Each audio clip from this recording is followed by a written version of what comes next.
What is up, guys? My name is Josiah. We're here with Preacher Nate, Bishop Birdine. It's always a different, we switch it up. Always a different name. We are two youth pastors living in Tacoma, Washington, youth pastoring at a church called Life Center, and decided to start a podcast called The COLLAB, which you are listening to right now, based from this idea of there's so many things we can talk about on Sunday morning and Sunday night, but we don't always have the chance to or the time to.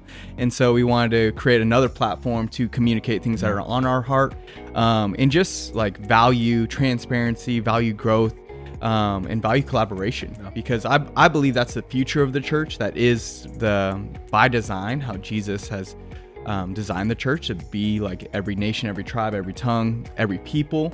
And I think in westernized Christianity, we get into the us three no more. We get into my church, not your church, competitiveness instead of collaboration. Yeah. And so, I mean, I've seen it within the past couple months, just how healthy collaboration is for my own soul, and just like feeling like, man, I can go to the youth ministry down the street. I know the youth pastor. I know his kids. Like, it's awesome. And so that's why we started it, to continue to talk about that heart of collaboration. But how are you doing today? Man, how am I today? Today, I'm doing good.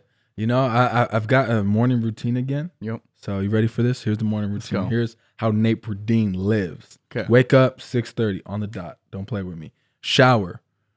Okay, I have this little app that actually tracks it. Okay. Tracks your shower? Yeah, no, not my shower. That's weird. Come on, bro. I was like, whoa, bro. It tracks like the time that I use in the morning. And so shower, change clothes, and then Bible, and then go over the schedule, breakfast, make the bed, peace. Or if I have enough time, I'll watch some Skip and Shannon. But it's been a game changer. I've done it the last 4 days, and yeah, it's just better, because basically after I had COVID in April, and it was awful. And I don't know, you haven't had COVID, have you? Nope. Okay. But COVID is still out there. It's still real. Be safe, protect yourself. Yeah, so mask up if you like. If you don't want to, you should probably mask up. Yep. But all that to be said, like, I did not want to get up after that. Yep. And I wasn't even that sick, but I was like, I'm not getting up. And Julia was like, Nate, why are you still in bed at 9 a.m.? Like, I don't have a meeting until 10. I'll go into work. She's like, get up. Like, get up. Do what you need to do. Do your process. Make your little Chemex coffee, all that kind of stuff. And I hadn't been doing that for like 3-4 weeks. And so I finally kind of got back into working out, got back into my routine. And so it's been great. Bro, you're different. Like, that's insane. Like, I know you, like, Nate is, there's a couple things you may not know about Nate. He is a low-key nerd, loves tech stuff, knows media, knows video, knows the sound, knows everything about all of that world, which is insane. And I think that kind of like leaked over into your personal life, to where you're like, wake up 6:30, shower, like read my Bible, like let's do it. Like, that's crazy. Like this morning, like I was playing a tennis match. At 6:30 a.m. And so I was like, I get you on the early morning. Yep. But I'm the guy that's like, okay, it takes 15 minutes to get there. I'm gonna wake up like this is the morning. Yes. Morning stuff. I'm going to wake up 10 minutes, like, because I'm not taking a shower. I'm not getting ready. I'm like, I'll wake up 10 minutes before I have to leave, throw on some shorts, and then sleepy drive over to play tennis. Yep. But I was kind of nervous today. Why? Like, because we've been planning this with a student. He's a freshman. I won't say his name because, But he's a phenom, isn't he? Yeah, he's a phenom. He does training camps all over the country. His dad was a professional tennis player, coach, like... If you know us, you know who this is, but we ain't going to say it. And so I was talking to him because he's been wanting to play me for a long time. And I was like, bro, you're going to roast me. Like, I'm going to get two games. Like, so a set is, you got to get six games. I'm like, I'm going to lose the set. You're going to get 6 games. I'm going to get 2. So I was kind of nervous, kind of just set myself up like, hey, just get 2 games. Just get 2 games. I won the first 2 games. 2-0. And I was like, oh, snap. I got this. I'm in my bag. Got 3 games. 3-0. He's getting mad. He's getting angry. I'm like laughing at a 14-year-old. But I've never been to a tennis camp. Like, I've never traveled. My parents just like, hey, this isn't our blood, take it. Like, I've just practiced. Like, this is in our blood. It's in our family. Like, everyone plays tennis. You must. But I was never like, I'm going to go to the camp. I'm going to go to all this stuff. I need a pro lesson. Never did any of that. But I'm facing a guy who's done all of that. And so I'm up 3-0. I'm like, oh, let's go. I'm screaming at him, and he's yelling at himself. He's like, come on. I'm like, yes, I'm in his head. Yes. He wins 2 games. He wins 2 games. I finish it out. I win 6-2. Oh, let's go. Hey. I was like, I'm feeling good today. And then we played another set, and his dad comes in, starts watching. He starts hitting hard. I'm like, bro, this is just because your dad's here. Yeah. And I still beat him. You still beat him? Yep. Ooh. So I'm feeling good. Listen, man, I don't care if it's a 3-year-old or a 14-year-old. You win that game. Also, you know, since we're putting my business on the street, Josiah is the most competitive human I've ever met in my entire life. Like, we could be, and Josiah would make a competition at anything. He'd be like, hey, bro, do you can skip down the road faster than me? 10 seconds, go. Facts. He'll skip down and be like, I got you, let's go. So us working together is not a good mix because I'm super competitive as well. And so, but what I think about when you talk about playing tennis against the person is I always think about like, you're like, you trained for this. This is your thing. I always think about basketball. Like if I'm playing against a guy in basketball that's like a college player, AAU, like a hooper. Yep. If I get 1 point on you, I'm good. I'm like, I barely have a left hand. Barely. Like, I just gave you a secret, so you can't be against me no more. But like, I barely have a left hand. And if I score on you or if we beat you in a game, it's game over. Like, there's been times I know we've been in the Y, we're playing against like guys who are in college, going like JUCOs, D3s, alley-oops and stuff, and we still beat them like 15-10. That feels good. Oh yeah. I love playing old school basketball and beating those people who are just like we should not win the game. No. You got Josiah going down in the post, backing a dude up, left-handed, and let's go on a 6'5" guy. It shouldn't happen.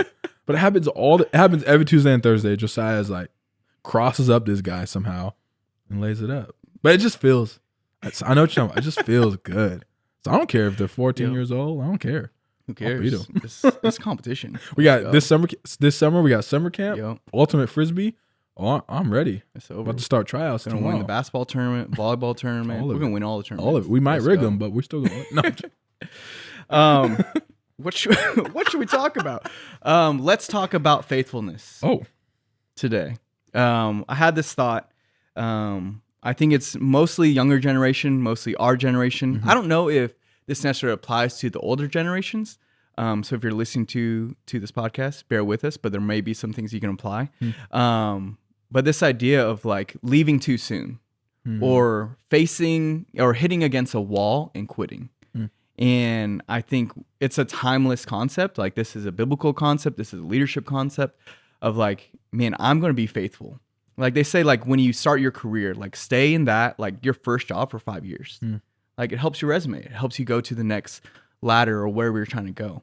But I think like that 5-year mark, how often do people leave before that first 5 years? All the time. Like, and it doesn't have to be, I know youth pastor world is a little different. You know, it's like average timeline is like 9 months of a youth pastor.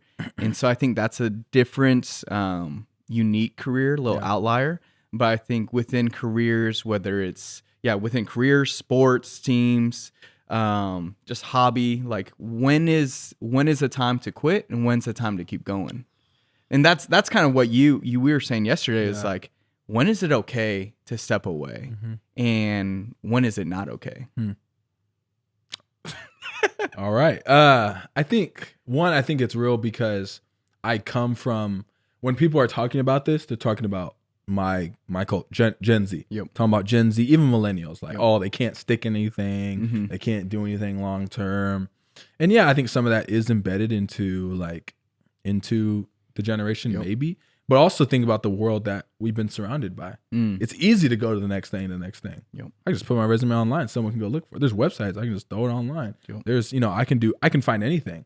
I know you were talking about the idea of like the transfer portal, like for college and for football. Like I remember in high school, I was not the greatest football player. I'm sure I've said that before, but I just wanted to stay at the same high school. Yep. Love my team. I've always wanted to play at Lakes High School. Always wanted to play there. And as we kind of like, got older, some people weren't getting playing time. Some people weren't. And to me, it's a direct, like, you're not putting in the work. And they would leave. And they would go to the next thing, go to the next school. And it's, it's their decision, but they wouldn't stay around. They wouldn't stick around. And it's become a thing now is like, you go from here to here to here. And so if you ever seen like a high school player that moves to a school and they can't play for a year, you know why? It's because they transferred. Because they couldn't stick around. I wasn't getting this. I wasn't getting that. Now, I think when it's okay to leave, is it abusive? Like, are you getting, you getting cussed out all the time? You getting yelled at all the time? Are you unhealthy in a way where it's really going to take away from the product? So again, our product is a loose term, but like the product that you're trying to put out, like, are you unhealthy? Like I've seen that in football or in sports or in anything where people are like, you know what? I'm gonna take a year off. I can't do it right now. Mental health, physical health, spiritual health. Exactly. If your leg is broken or you're dying, like, like step away. But this is when it's not okay to leave. You have a hard day. And if you have a bad day, someone talked to you a little disrespectful. Someone came at you a little sideways. It's okay to talk about it, but don't leave because of that. Or if, hey, I don't like someone. Okay, like you don't like them. Again, if it's abusive, if it gets some type of way, that's where I'm like, okay, there's some conversations that need to be had. Go up that ladder and have those conversations. But I think a lot of it is people don't want to have those hard conversations. So what can happen, I'm just going to use us as an example. Say you wronged me. And then I go to someone else. I'm like, man, Josiah's tripping. Like, he's wilding. Like, you don't know what he said about me. But I never told you what's wrong. And now I leave, and you had no chance to even try to mend what happened.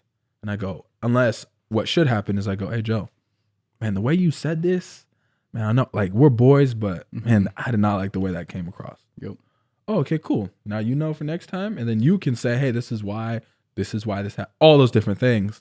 And we get to a place of reconciliation. But I think so often people just leave because they had a bad day. Or they don't like this part. Do you think I like doing emails? Not a chance. I do not like email. I don't think it's cute. I don't think it's fun. I don't like typing it in. I don't like none of it. Do not. When people email me, I like get mad. I get like visibly mad. It could be like the most innocent thing, like, hey, man, Jesus loves you. I'm like, no, stop emailing. That's hilarious. Teams message, can't do it. I don't like it. But it's a part of form of professional communication. If you talk to me, don't talk to me. DM, but go for it. I share all those things to say it's still a part of my job. I got to do them.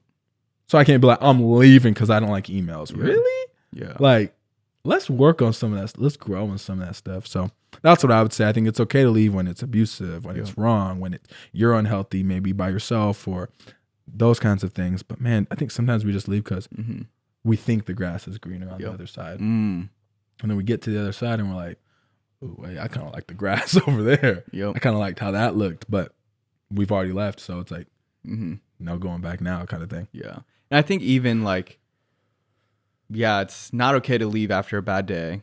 I would even say week. I mean, you could even say month. You could even say year. Like, you could have like, COVID, like that's a bad year. It's like, oh, I'm going to quit my job. It's terrible. Everyone had a bad year, had a bad couple years.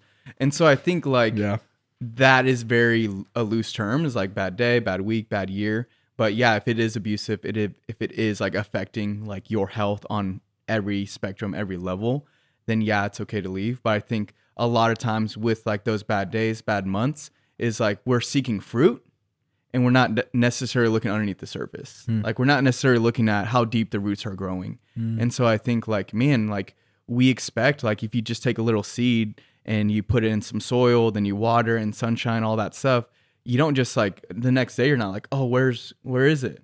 Where is it? You don't see it for a couple of days. You don't see it for a couple of weeks until you see a little sprout. And I think like that's just like life. Like we have to understand that the pain you're facing is like diving the roots deeper and deeper into like your growth on every level. And I mean, we hear it all the time, but like the deeper the roots, the better the fruit.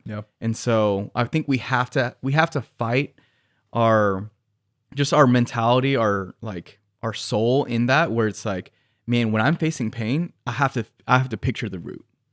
I can't picture the lack of fruit, or else, yeah, you're gonna quit every time. You're gonna give up. But just like, man, okay, if I'm facing pain, if I'm having a bad day, like, okay, I'm just getting stronger and stronger and stronger and stronger, and having the faith and the trust in God to believe something beautiful is going to grow out of this. Yeah. I don't know if it's going to be next year. I don't know if it's going to be next month, 5 years from now. But I know what I'm facing, God's going to use it for good. And so I think it's easy to jump ship. It's easy to see the grass on the other side. It's easy to do those things. But the difficult thing, which is most of the time the right thing to do, is like just to stay. Yeah. Like, man, I'm just going to stay. And there's a lot I can learn just from faithfulness. Like, just faithfulness. Like, you may have done mediocre at your job. You may have hated it but because you stayed for 1 year at this job, you learn way more than just 1 month, way more than 5 months. And then now you multiply that by like 5 years, 10 years. I just think we miss so much beautiful fruit in our life, and like we miss the open doors, opportunities, because we leave too soon. Yeah. And it's like, when will it make sense to us? How many times do we have to leave and have it not work out till we understand that, man, I got to stay here.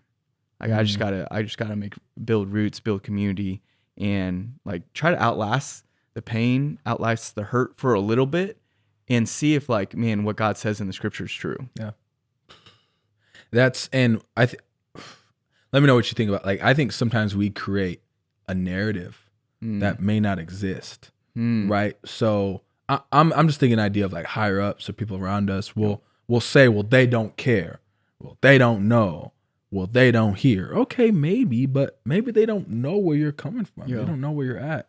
So we create a narrative. I mean, obviously I'm talking about high school, like it's teenagers, but man, so much in high school, like the coach doesn't like me. Okay. Like, that's maybe true sometimes, but a lot of times, I promise you, it's not true. Yeah, they're just a coach. Yep, and coaches are jerks sometimes. Yeah. They're gonna push you. They're gonna push you. They're gonna stretch you. They're gonna and that's okay. But I think so often we just hop out because we create these narratives in our mind. Well, I could do better here, and then you get there, and it's like, oh, I don't actually think I can do. And I think you're right. There's such a process in staying in the hard things. You know, we can talk about it. Like we were talking about working out just earlier. Like, when you work out, you don't go, man, I felt great after that workout because it wasn't hard. No, you go, man, I worked today, man. I was sore, right? I remember I started as one of our guys, Matthew. Yeah. We got him big swole. He's bigger than me now. And man, the first couple of days, he was like, man, I'm sore. Man, it hurts. Man, it's hard. I said, good. Yep. It's like, what you mean good? I'm like, that's how it's supposed to feel. I said, man, if you felt like nothing hurt right after that workout, I would question, like, if I'm helping you out. Because then guess what happened? 4 months down the road, that workout, the same workout where he was like, this is hard. He was like, this is too easy. Okay, let's bump it up. We're going to advance now. Yep. Oh man, this hurts. Good. All right, let's bump it up. Add more weight. All this stuff. But here's the thing. A lot of people, I'm using the gym analogy now, and I'm expanding it. But a lot of people, they go to the gym and they just lift the same weight every single time. And then they're saying, why am I not getting better? Why am I not growing? Are you actually putting yourself in a bad place? And let's use and then if we go super practical with it, like in the idea of, okay, you get called out at this place, you get corrected, you get all these things. Like, use it. Yeah. Use it to get better. Yeah. And here's the thing. If you go to different place to place, the issue may not be the place. The issue may be you. That's true in relationships. Yep. That's true. I believe it's true in jobs. It's true in anything. If you're going from spot to spot to spot to spot and it ain't working, there's only one factor, controlled variable, and that's you. So maybe you got some stuff to work on. But I think, and we know it's true, we'll force everything on everyone else. Yep. Man, they don't got it together. They need to fix it. And I want you guys to know, like, I'm walking through this. Like, I do this a lot. They need to figure out. I know what I'm doing. Come on, I know what I'm doing. But that person, tripping. I got some stuff to work on. The number one job where I learned where to get better was I worked at a like a t-shirt, Yep. like a t-shirt spot, printing t-shirts. I'm like, I'm supposed to be out here preaching the gospel. You got me printing t-shirts. It's my favorite job I've ever had, and I love what I do right now. Yep. But the reason it was my favorite job is because it was hard. My boss did come to me like, "Hey, you're not going fast enough. Go faster." Yo, and I'm like, "Okay, come on. okay." It's like, and you know, you work there too. Like, he's like, "Hurry up. We don't do it that way." Yep. And I was like, I've never had someone push me like this. Yeah. And so now when I get to a place where maybe I have a bad day at work or have a hard time with someone at work, I can go, nah, I'm gonna push through. I'm gonna get better in that. It's because there's been days where I've been like, hey, yo, y'all wild. Yep. But I've seen this before, and I see the fruit at the end of it. We actually all get better when we do it that way. Yeah. But so many people just went, peace, I'm out. Yep. Okay, for what? Like, and to me, I don't like wasted time. I don't know about you. I don't like wasted time. No. And so I feel like if I go through all the work to get to a spot, to get to a place and all that stuff, and I just leave the first time it gets hard, I feel like I wasted my time. Yep. Yeah, that's where I'm at with that. Yeah. I think to bring another analogy we were talking about earlier, but like played tennis this morning, and after I beat the guy, hello. Talk about being competitive. But it's like, what was I going to say? So I beat the guy, and he said, "Oh, so you play the long game?" And I was like, "Yep." He's like, "Oh, I play the short game. Try to get the wins." I was like, "Yeah, that's where you miss it." It's like, yeah, in tennis, but also in life. It's like, you got to play the long game. Like, I mean, there was a rally where it was like, we were not hitting good shots. Like, no one was trying to win the point. It was just like, let me just try to get this ball over the net. Boom, boom, boom, over and over. I'm like, I literally had this idea. I was like, man, I'm just going to swing it as hard as I can. Just try to get him off his balance and win the point. But I was like, nah, don't do it. And I keep hitting back and forth.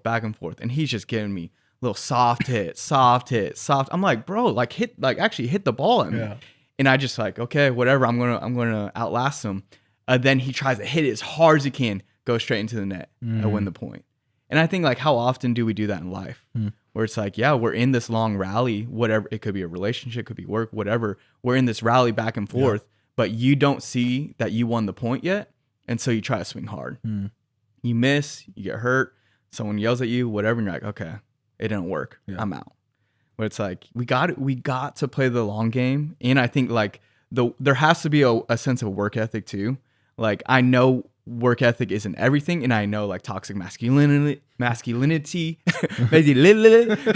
toxic masculinity can, like, that's real. That's a real thing. Like, oh yeah, just work hard, just grind, like all that stuff. There's unhealthy habits with that, but I do think work ethic is healthy. And I was always taught this, like growing up in sports. I mean, we were both sports guys, but like hard work like outlasts talent when talent doesn't work hard. And so you can like be successful in life, like a lot of times by just outlasting people with your work ethic.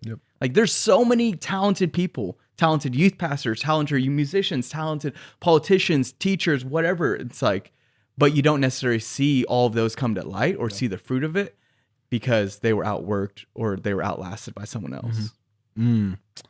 That's real. Because I've tried a lot of different avenues in my life when I was younger. Because as I was growing up, obviously the internet existed, but like as I was growing up, technology just kept going up. Like a lot of times it was like very slow.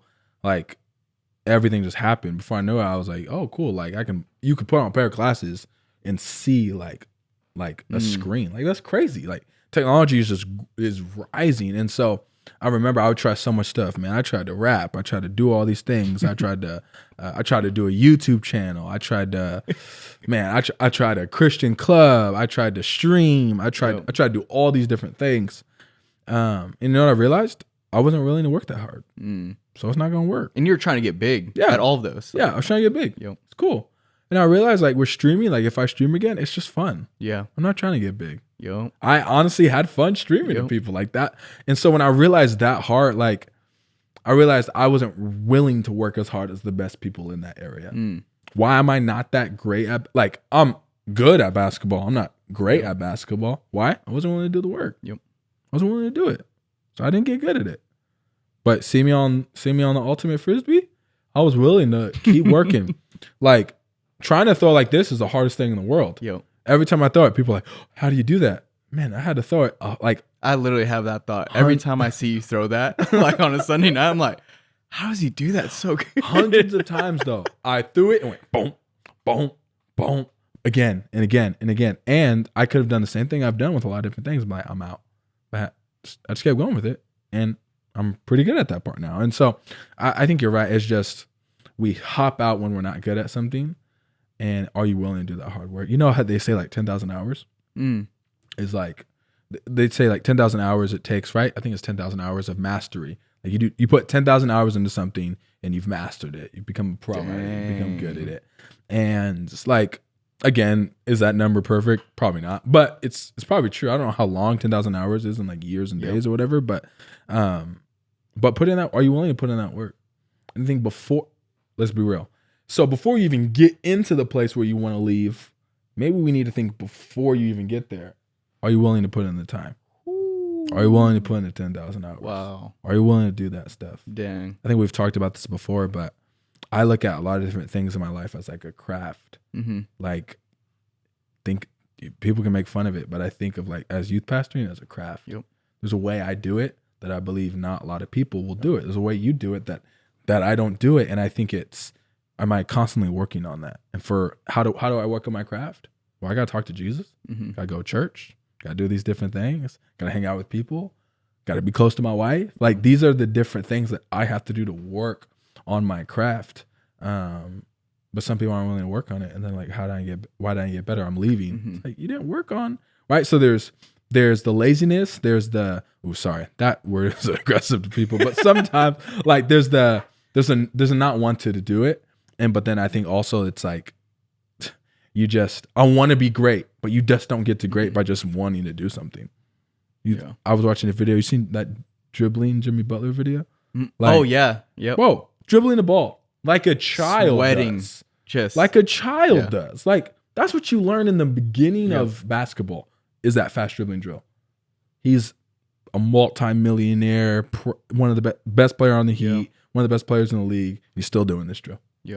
Working on his craft. Dang. With some dude who doesn't even look like he's good at basketball. He is, but he doesn't look like it, but he's learning from him. So, I don't know. I just think faithfulness is so key because it proves who we are. And it's who our God is. It's really who our God is and who we're called to be. But we're so willing to hop out. We're not willing to do the work to get better, If you've started in a role, you're probably not good at it right now. That's okay. Don't leave. Stay.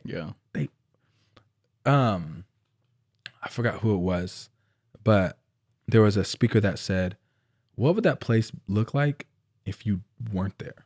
If you didn't, if you were as good as you want to be, what would it look like if you weren't there? And I think sometimes we have to think about that question is, are you willing to get better at it and help that place get better? It may not get to the place you want it to be. It may not get totally 100%, but man, what if you weren't here? I think about that sometimes. Like, man, like if I wasn't a part of my family, what would be the break apart? Right? There's been times I've wanted to leave. Like, y'all crazy. I'm out. And so I just think so often we might even think a little too selfish too. Oh, it's just about me. Nah, your decision could impact people. Think about that. So I know it's the other day we were talking about. Literally yesterday we were talking about adults don't like real, or adults don't like to be called out. That's what we were talking about.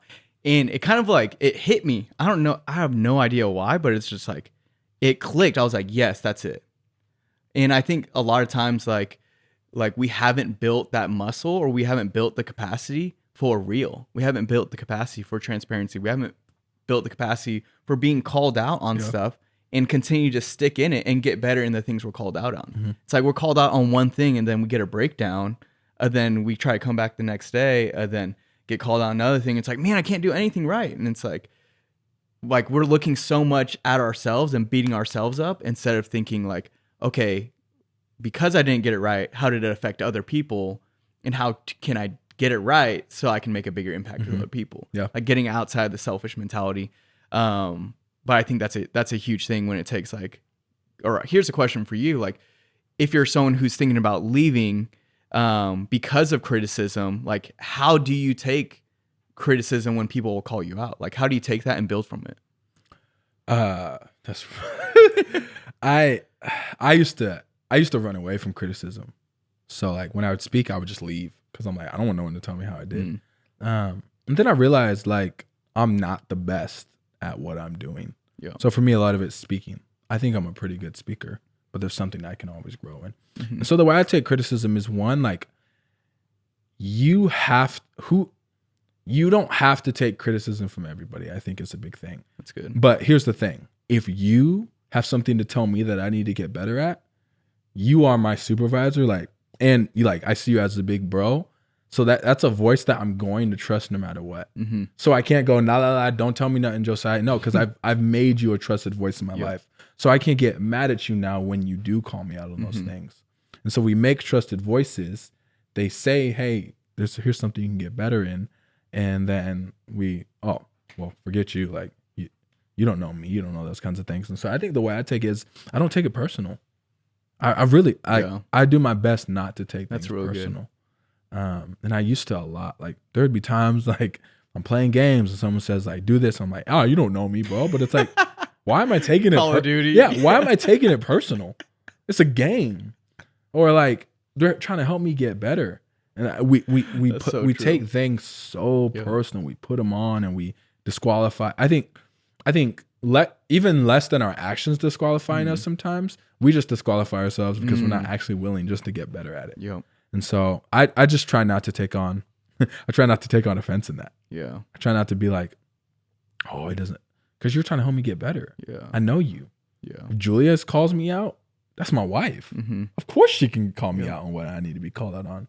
That's my wife. She can say anything.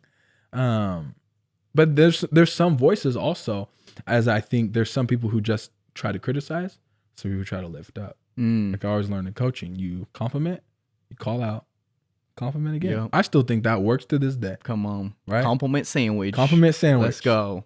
Hey, you did great. Think about this. But honestly, hey, you're doing good. Every time. And it works. Yep. People that I have had to correct, they've gone, oh, okay, cool. Instead of like, man, you're the worst. Figure it out. So I'm just like, are you willing to take on criticism without putting it on, right? So if someone says you failed, don't say I'm a failure. Don't do that. Say I messed up at this one part. Yep. How can I get better? Hey, you didn't do this well when you were speaking. You're not a bad speaker. You just, this one aspect you have to get better on. Sports, anything like that. So I just try not to personalize it. Yeah. It is personalized, but I try not to take it as a personal offense. That's good. Awesome. Well, I think that's a wrap. Yeah, that's a wrap. I think to close, like if you're that person who is like on the brink of quitting, like our encouragements, hang in there. Like if it's abusive, if it's like destroying your health as a human being, like be prayerful about what's the next journey, what's the next season. But if not, like hang in there. Like you got this. Like you can do it. And there's fruit on the other side. There's a brighter day ahead. Like God's mercies are new every single morning. And get through today, one day at a time, one step at a time. And we got you. God's got you. Hang in there. And one thing, like ask questions. Ooh, so if you're confused on it, ask some questions. Hey, where are we going? Hey, what's this mean? Hey, what do you mean by that? No one ever got hurt. Okay, that's not 100% true. But if you're trying to figure out and get clarity on things, you're not going to get hurt by asking a question. Because you might actually get a better answer. And you're like, oh, okay, cool. This is something I can stick around in. And realize it's not abusive. It's just I didn't know what was going on. Dang. So I think we got to do an episode. I know we did that series for the youth ministry called You Asked For It. But we got to do an episode on like asking questions. Have we done an episode on that before? No, I don't think so. Okay. I think we did listening, but we didn't do questions. We got to do one where it's about asking questions, and then we got to do rapid fire questions to each other. Okay. Go. We'll get spicy. It's going to be awesome. Let's go. Well, thank you guys for listening to The Collab. Make sure rate and review on Apple Podcasts, subscribe on YouTube, follow on Spotify, like on Spotify, everything. Share it with your friends on Instagram. We love you guys. Thank you for your support. Comment everything. We want to grow. We want to get better, but share it with your friends. Let's go. Peace.